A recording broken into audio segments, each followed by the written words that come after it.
You may have noticed that our classes that we've been teaching in the month of Elul to help all of you prepare for a meaningful holiday season have taken up two of the three big topics of the high holiday season, Teshuvah and Tefillah. Teshuvah, the process of going inside, thinking about your best self, finding the holiness within ourselves, and accessing that as a way of reviewing the year and aspiring to be our best self in the new year. And also the topic of tefillah. How do the words that we say, the things that come from our heart, expressed in words, as we are in conversation with God, as we are in lateral communication with our community, how does tefillah impact our souls, our hearts, and our world? The third topic, however, is something we have not taught a class about.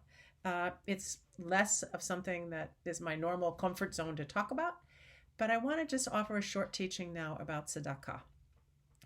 There's a lovely teaching at the very end of Tractate Sukkah, page 49b, at the very end of this section of the Talmud, talking about all kinds of things having to do with the celebration of Sukkot when the temple was standing, the lulav waving and the water ceremonies, and how the water was drawn from aquifers in Jerusalem, and how the celebrations and torchlight gatherings in the Temple Mount. It's really quite vivid and amazing.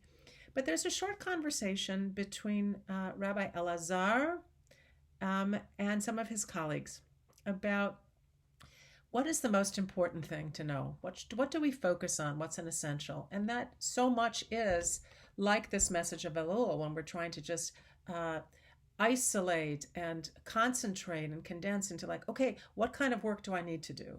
I need to be introspective. I need to engage in some kind of out loud use of language. All right. But Rabbi Elazar focuses on a third thing when he says, Gadol ha'oset tzedakah yoter mikol ha'karbanot.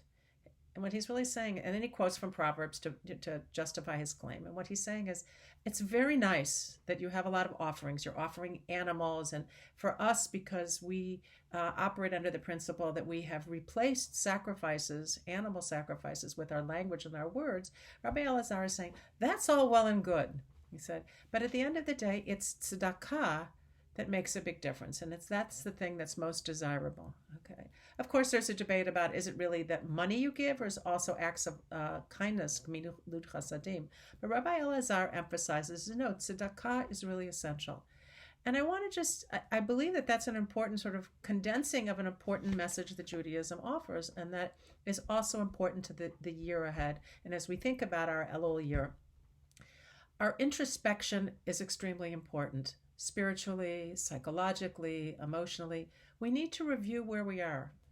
Tefillah is important because we need to put into words, expressed with words, what we hope for, what we aspire to, where our hearts are breaking, and what we want to see.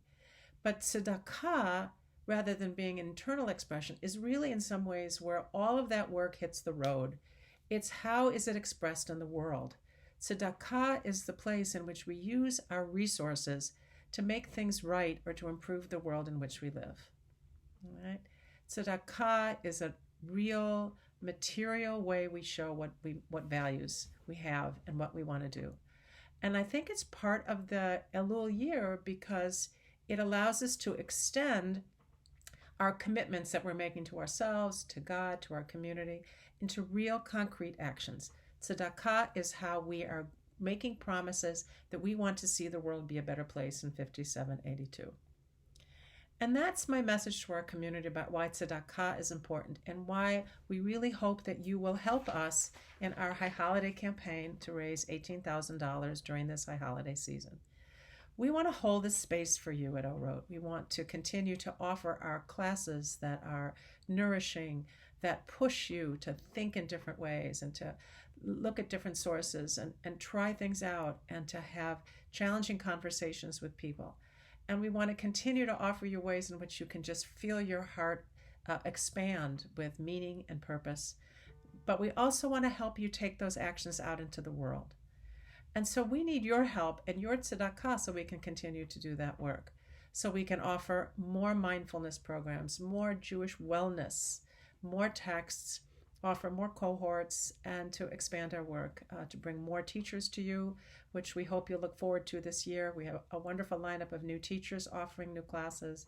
But just for Orot to be able to help you find your light even more, we need you to not just think about teshuvah and not about tefillah, but also to include us in your tzedakah for this new year. So on behalf of Rebecca and myself and all the other people who teach and work at Orot and for our community, I want to thank you and hope that you'll respond to our requests that you help donate to Orot in this year. Shana Tova.